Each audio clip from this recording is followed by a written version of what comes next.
It began with an eerie stillness inside Buckingham Palace. No royal aide dared speak above a whisper. It was the kind of quiet that didn't just happen. It was cultivated, deliberate, and unnerving. In a place where tradition and ceremony ruled every movement, silence was rarely innocent. Senior aides moved briskly through the marbled corridors, their expressions tight, their conversations clipped. They were carrying papers, exchanging brief nods, and disappearing into closed rooms as if time itself had been condensed into urgent minutes. The atmosphere had the weight of a storm that had yet to break a storm, whose direction no one could predict, but everyone could feel. Rumors began to circulate through the palace's inner network like a fever spreading without mercy. Even those who had served for decades, men and women who had lived through coronations, funerals, scandals, and abdications, couldn't recall an air this charged. In the press corridors, whispers darted between reporters. The few who managed to catch glimpses of key figures noticed a tension that was both visible and unshakable. Something enormous was about to unfold, and it wasn't the kind of announcement the monarchy used to issue. This was different. At the palace gates, security presence doubled without public explanation. Guards stood taller, their gazes scanning every movement beyond the wrought iron, turning away anyone without the highest clearance. Photographers who tried to linger were pushed back, their protests drowned out by the hum of black cars sweeping in and out. Even the most seasoned royal correspondents began to suspect that whatever was coming wasn't simply ceremonial. They sensed that history was about to tilt, and perhaps, for the first time in decades, tilt publicly. Inside, the Queen's portrait, hung in one of the grand reception rooms, had been draped in a deep blue fabric. That single change in protocol sent waves of speculation through staff and visitors alike. Blue was not mourning, nor celebration. It was a sign reserved for the gravest of internal decisions. A handful of courtiers exchanged uneasy glances, some unwilling to speak the thought that had formed in all their minds. The palace was preparing for something it could no longer keep behind closed doors. Then there was Catherine. Hours earlier, she had been seen exiting a private audience with King Charles. She moved quickly, her hands clasped in front of her, her expression unreadable to those who didn't know her. But to those who did, her slightly lowered gaze and tight jaw betrayed a heaviness that couldn't be hidden. She didn't linger, didn't greet onlookers, and didn't respond to the quiet, "Ma'am?" from a nearby aide. Whatever was discussed in that meeting, it had left her pale, almost haunted. In hushed corners, whispers grew more daring. Some suggested that the statement, if the rumors were true, would not be routine, nor merely reactive. It would be a deliberate redefinition of power within the monarchy, an act that could set new precedent for centuries to come. That it involved William and Catherine was not just unusual, it was unthinkable. But still, the palace was moving toward it with an unstoppable momentum, as though the decision had already been sealed, and all that remained was to unleash it. But what could be so monumental that it forced the palace to break centuries of silence and speak directly to the world? When the announcement finally came, it wasn't just another ceremonial message, it was a bombshell. The palace didn't cloak its words in the usual velvet of royal formalities. There was no gentle phrasing to cushion its impact.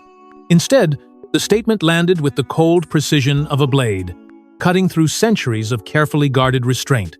Printed on formal royal letterhead, embossed with the unmistakable insignia, it carried a weight that no seasoned observer could dismiss.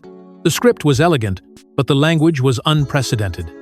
It spoke not in suggestion or inference, but in declarations. It did not invite discussion. It commanded attention. At the bottom of the document were two signatures that sent a shock through the entire establishment: King Charles himself and Princess Anne. The king's name was expected, but Anne's presence there was something else entirely. In royal affairs, she had always been the dependable stabilizer, the one who upheld the institution without personal flair.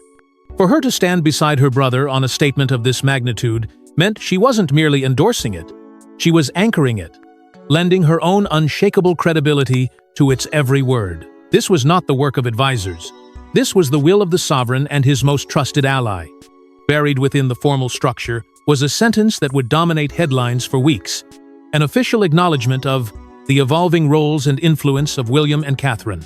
Those 5 words, acknowledgement of tensions surrounding, were never spoken outright, but their implication echoed loudly. It was the palace's way of confirming what it had denied for years. that William and Catherine's rising influence had reached a point where it could no longer be ignored, nor left to grow unchecked without intervention. The statement framed itself as a necessary alignment to ensure stability, but anyone reading between the lines could see it for what it was, a calculated course correction. It hinted at shifts in duties, ceremonial precedents, and decision-making authority that could change the inner mechanics of the monarchy itself. The subtext was impossible to miss. Certain powers had grown too fast, and the crown intended to reclaim balance. Within minutes, media outlets were in a frenzy. Analysts dissected the unusual tone directly, almost confrontational. Veteran royal correspondents struggled to recall a precedent for such transparency in palace communications. This wasn't simply an update or an expression of unity. It was a warning, delivered in the most public way possible.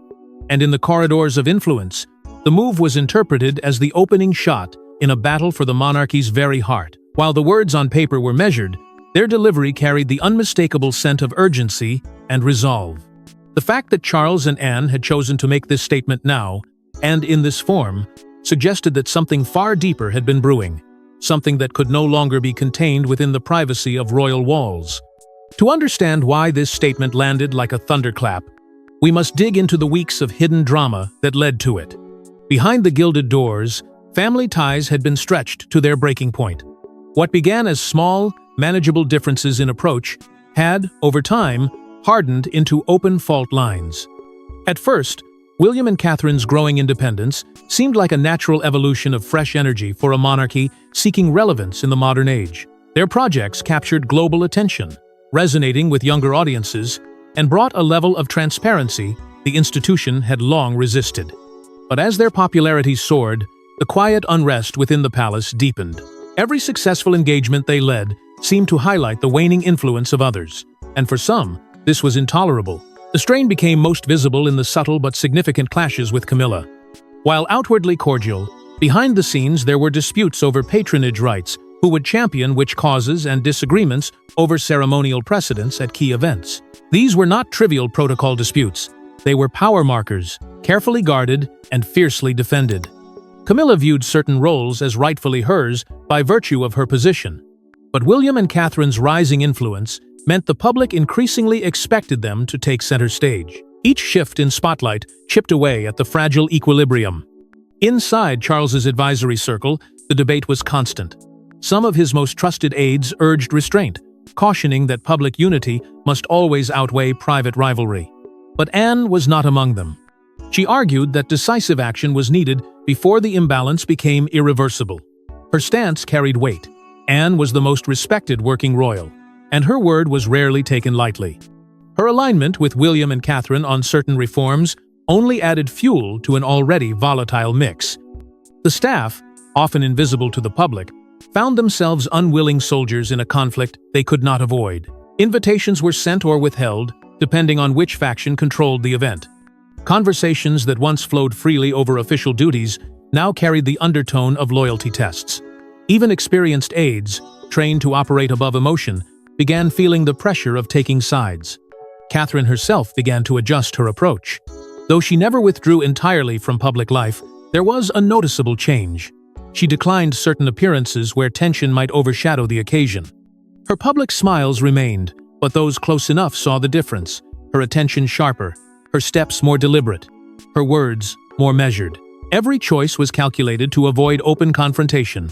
Yet the very act of restraint spoke volumes. And as the months passed, one reality became increasingly clear. The situation was no longer sustainable. The palace could not function indefinitely, with its core members operating in parallel, separate worlds. A singular event, unexpected, unavoidable, was all it would take to bring the private rift roaring into public view. And then came the event that no royal could ignore, an unplanned moment that would set the statement in motion. It happened during what should have been a routine royal engagement, an event so scripted, so meticulously planned, that surprises were almost impossible. The day was meant to showcase King Charles's initiative, a project he had invested months of personal effort into. Yet, within minutes of William and Catherine's arrival, the energy in the room shifted entirely. The crowd's focus veered sharply, cameras swinging toward the couple, and reporters subtly repositioning to catch every word they spoke. The king's project, designed to command attention, had been relegated to the background without a single word of malice. Just the sheer gravitational pull of William and Catherine's presence. The turning point came with a moment so small, it might have been missed had it not carried a symbolism impossible to ignore. As Camilla approached to greet them, Catherine stepped forward with a graceful but deliberate motion, choosing to engage with a nearby group of young attendees instead. To the untrained eye, it was a harmless deviation from protocol, but for those who understood the hierarchy of royal engagements, it was unmistakable. Catherine had bypassed a ceremonial courtesy to Camilla, replacing it with a public alignment toward the people, not the consort. The gesture was subtle, but the implication was sharp. A silent refusal to reinforce Camilla's primacy in that moment. The press didn't need context. They needed only the visuals. Lenses caught the shift in facial expressions, the brief tightening around Camilla's eyes, the flicker of strain on Charles's features, the measured composure. William maintained. It was a tableau that spoke louder than any official statement. A moment layered with meaning for those who knew the backstory. Inside the palace, the reaction was immediate. Aides who had been mingling at the edges of the event quickly disappeared into side rooms. Whispered conversations turned into hushed but urgent exchanges, the kind that demanded doors be shut and eyes be kept away from prying ears. The tension was no longer speculative. It had manifested publicly in a way that could not be denied or dismissed. Within hours, the story had exploded online. Social media swarmed with slowed-down video clips and dissected every micro-expression, drawing their own conclusions about the undercurrents within the royal family. Hashtags questioning loyalty, succession, and the true seat of power within the monarchy began to trend across platforms. Influencers, commentators, and even international news outlets joined the frenzy, transforming what had been intended as a celebration of Charles's vision into a digital referendum on the monarchy's internal fractures. Behind the scenes, the question became unavoidable. Should the palace attempt to bury the incident, as it had done with countless other tensions? Or should they seize control of the narrative? The stakes were higher than ever. Allowing the public's version to dominate risked eroding the authority of the crown. Containing it would mean more secrecy, but also more mistrust. In a decision that shocked even some of the most seasoned insiders, the choice was made to go public. This would not be quietly erased. The monarchy would speak directly to the people, but going public meant exposing decades of carefully guarded royal control, and the risks were enormous. Beneath the glamour of the monarchy lies a chessboard of influence, and William and Catherine had just made a bold move that forced everyone else to react. While public appearances suggested unity, behind closed doors, the dynamics were shifting at a pace that left even seasoned insiders unsettled. William, aware of the delicate balance between tradition and adaptation, began holding quiet, strategically timed meetings with influential Commonwealth leaders. These conversations were not framed as formal diplomacy, but as personal exchanges, forging relationships rooted in mutual respect rather than rigid hierarchy. The implications were enormous. William was building a network that could one day redefine the monarchy's relationship with its global partners. At the same time, Catherine was cultivating a power base of her own, but her approach was softer, more organic. Younger members of the royal staff, many of whom had been brought in during the last decade, found themselves drawn to her vision of a monarchy that felt human and accessible. She remembered their names, acknowledged their work, and offered a sense of purpose beyond ceremonial duty. Slowly, but unmistakably, loyalty within the palace corridors was shifting. While no one would openly defy the king or Camilla, it became increasingly clear that Catherine's influence over the next generation of royal aides was unmatched. Camilla's allies, however, were far from complacent. Alarmed by the growing strength of this younger faction, they urged Charles to reassert what they called traditional authority. This meant preserving the structures, privileges, and protocols that had defined royal power for centuries, ensuring that no single pair, not even the future king and queen, could set the pace of change without the sovereign's firm hand guiding it. The pressure on Charles was intense, and with each passing week, the calls for him to rein in William and Catherine grew louder. But Anne's position changed everything. Known for her loyalty to duty above personal agenda, she shocked many by openly supporting several of William and Catherine's proposed reforms.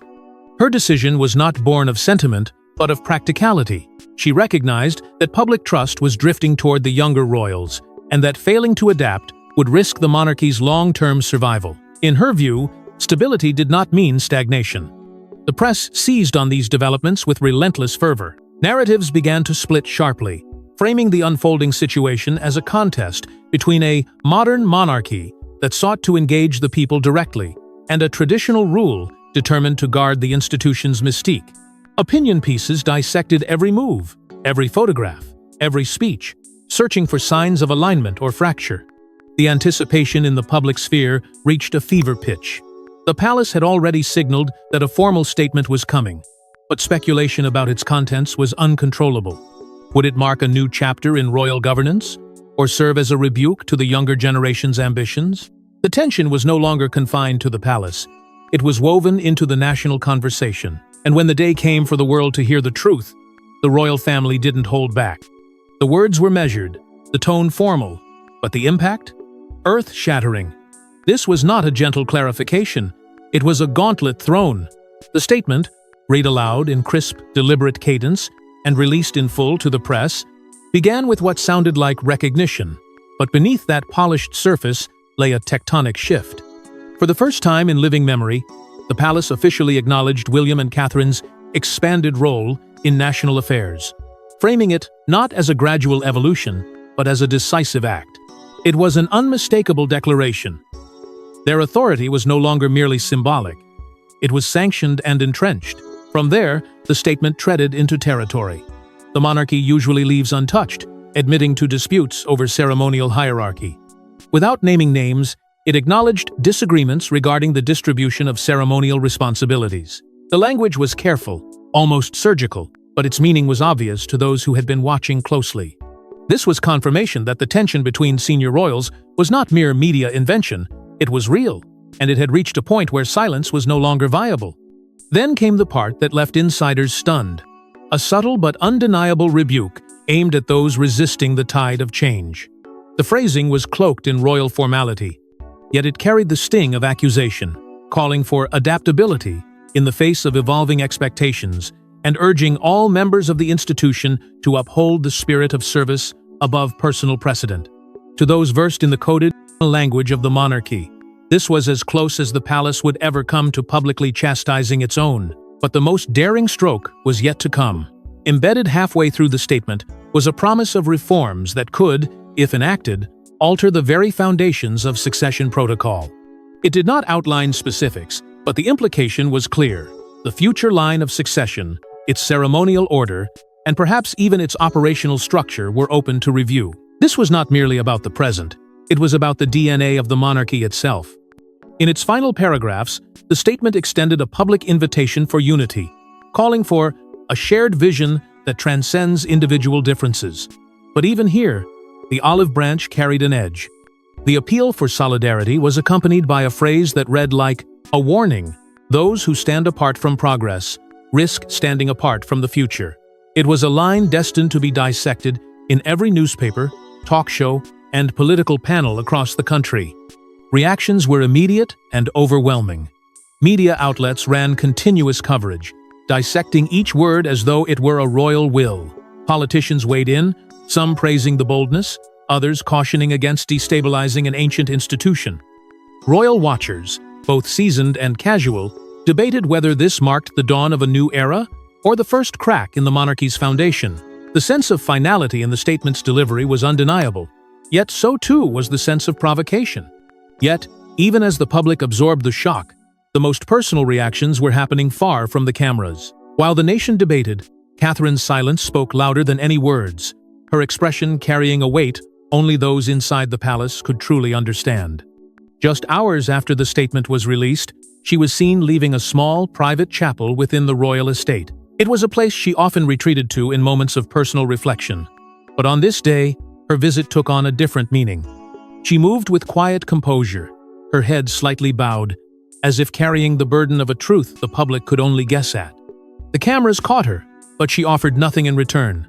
No wave, no smile, no spoken comment, only an unreadable calm that left observers more intrigued than ever. Those who were present said she radiated a strange combination of serenity and sorrow. Her steps were measured, her face composed, but there was an undeniable gravity in her eyes, a flicker that betrayed the toll of the previous days. Some royal watchers speculated that she had come from a moment of prayer, seeking strength, not for herself alone, but for the family she now found at the center of a constitutional storm. To the outside world, she seemed untouched. To those who knew her, it was clear she was holding herself together with deliberate precision. Soon after, reports emerged of a private meeting between Catherine and Princess Anne. The conversation was said to have been candid, free from the guarded tones that dominate most royal exchanges. Anne, a figure of unyielding loyalty to the institution, had nevertheless chosen her side, and it was Catherine's. Insiders hinted that the two women spoke frankly about the statement's implications, about the backlash it might invite, and about the necessity of remaining steadfast in the face of inevitable challenges. Whether this was a meeting of strategy or solidarity, no one could say for certain, but its timing made it impossible to ignore. Questions swirled about just how much of the statement Catherine had seen before its release. Had she been consulted in its drafting, or had she, like much of the nation, read its final form only when it was made public? Those close to her suggested that while she had been aware of its general direction, the sharpness of its tone may have caught her off guard. If that was true, it explained the subtle but telling shift in her demeanor, since the announcement of a quiet bracing against a storm she knew had only just begun. In the days that followed, Catherine's public appearances became lessons in restraint. She spoke little, yet her choices in dress, her posture, and her interactions carried coded messages that did not go unnoticed. A nod to a Commonwealth emblem here, a repeat wear of a gown tied to past unity events where each detail was dissected by the media, each interpreted as a statement in itself. Whether intentional or instinctive, these gestures painted her as both dignified and unshaken, a figure of stability in a rapidly shifting royal landscape. Public sentiment rallied swiftly around her and William. Polls showed a sharp rise in their approval ratings, with commentators remarking on how Catherine's measured silence had only amplified her authority in the eyes of the people. The absence of defensiveness, the refusal to engage in verbal sparring, seemed to elevate her above the fray. She was no longer just the Duchess who married into history. She was becoming a central force in shaping it. But if the statement was meant to draw a line under the drama, the reality was the opposite. It had only just begun. From London to Sydney, Toronto to Cape Town, the statement reverberated like a shockwave, sparking debates not just about the royals, but about the very future of the Commonwealth. Within hours, headlines across continents dissected every phrase of the announcement. British broadsheets led with sharp analysis of the monarchy's apparent shift in power, while Australian media openly questioned what this meant for their own ties to the crown. In Canada, political commentators framed it as a subtle sign of a monarchy evolving under pressure, while in South Africa, it reignited discussions about the relevance of the royal institution in a modern, post-colonial world. The story had escaped the confines of British politics. It was now a global reckoning. Commonwealth leaders did not remain silent. Some expressed cautious support, praising the decision to give William and Catherine an expanded role, interpreting it as a generational bridge between tradition and the future. Others were less diplomatic, calling the move a dangerous centralization of influence that could fracture established balances within the royal hierarchy. Behind these public statements, there was a clear undercurrent. Some nations saw opportunity, others saw instability. It was a reminder that the monarchy was not just a domestic institution, but a political symbol with international stakes. Meanwhile, social media became a battlefield. Loyalists defended the announcement as a necessary step toward modernization, celebrating William and Catherine as the monarchy's brightest hope. Critics, however, saw it as a calculated move in an internal power struggle, using the language of reform to mask deeper fractures. Hashtags, both in support and in condemnation, trended simultaneously, creating a digital mirror of the very divide the statement had exposed. Across platforms, ordinary people debated as fiercely as seasoned political analysts, blurring the line between public sentiment and political commentary. Royal biographers weighed in with urgency, some warning that this could be the beginning of what they called a monarchy reset. In their view, the balance between ceremonial symbolism and political influence had been subtly but irreversibly altered. This was not just about public perception, it was about the internal architecture of an institution that, for centuries, had relied on continuity to survive. The announcement, they argued, could become a historical marker, the point where the monarchy chose evolution over preservation, for better or worse. International analysts took the discussion further, predicting ripple effects on diplomatic relations. A stronger role for William and Catherine could shift the tone of Commonwealth engagements, making them more approachable but potentially less deferential to tradition. Such changes could inspire renewed loyalty in some countries, while encouraging republican movements in others. For nations already questioning their constitutional ties, this moment offered both justification and momentum for change. Back in the UK, public polling showed a striking trend. William and Catherine's popularity had surged, even among demographics that had long been indifferent to the royal family.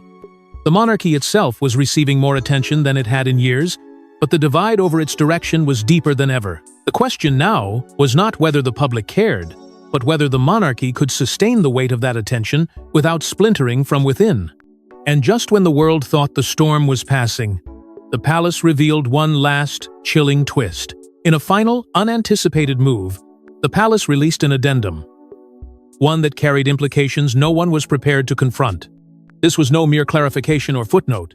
It was a second detonation, strategically timed to ensure the first shock had not yet faded when the next arrived. The addendum confirmed what many had whispered about for years, but few believed would ever be openly declared. A formal review of royal titles and ceremonial roles was underway. The language was direct, the timeline uncompromising. Changes, it declared, would be enacted within the year. The centuries-old tapestry of precedents, titles, and honors, the very fabric of royal protocol, was about to be rewoven before the eyes of the world. The weight of the announcement deepened when it invoked a private letter from the late Queen Elizabeth II. It was described as a guiding influence in shaping the review's priorities.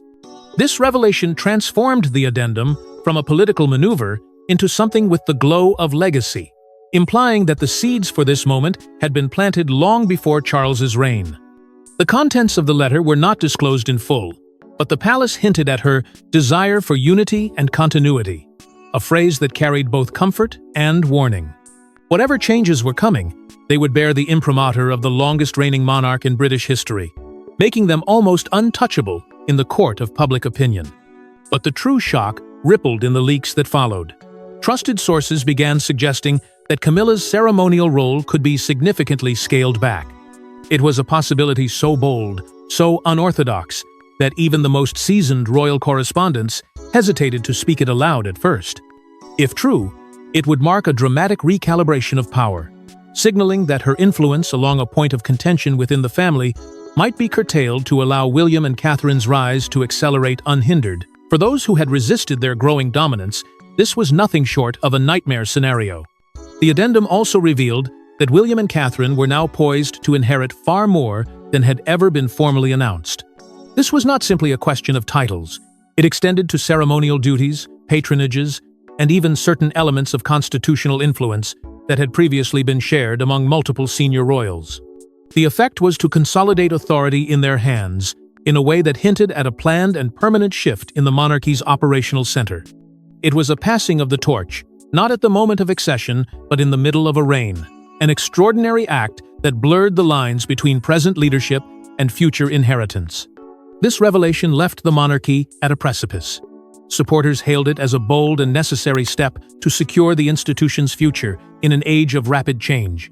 Critics warned that it risked alienating not just individuals within the family, but whole segments of the Commonwealth who saw the move as proof of internal disunity. Yet, for all the noise, one fact was inescapable. The balance of power had shifted, and the rules that had governed the royal family for generations were being rewritten in real time. And as the palace lights dimmed that night, one truth was undeniable: the monarchy would never be the same again. Thanks for watching. Don't forget to like and subscribe, and we will see you in the next one.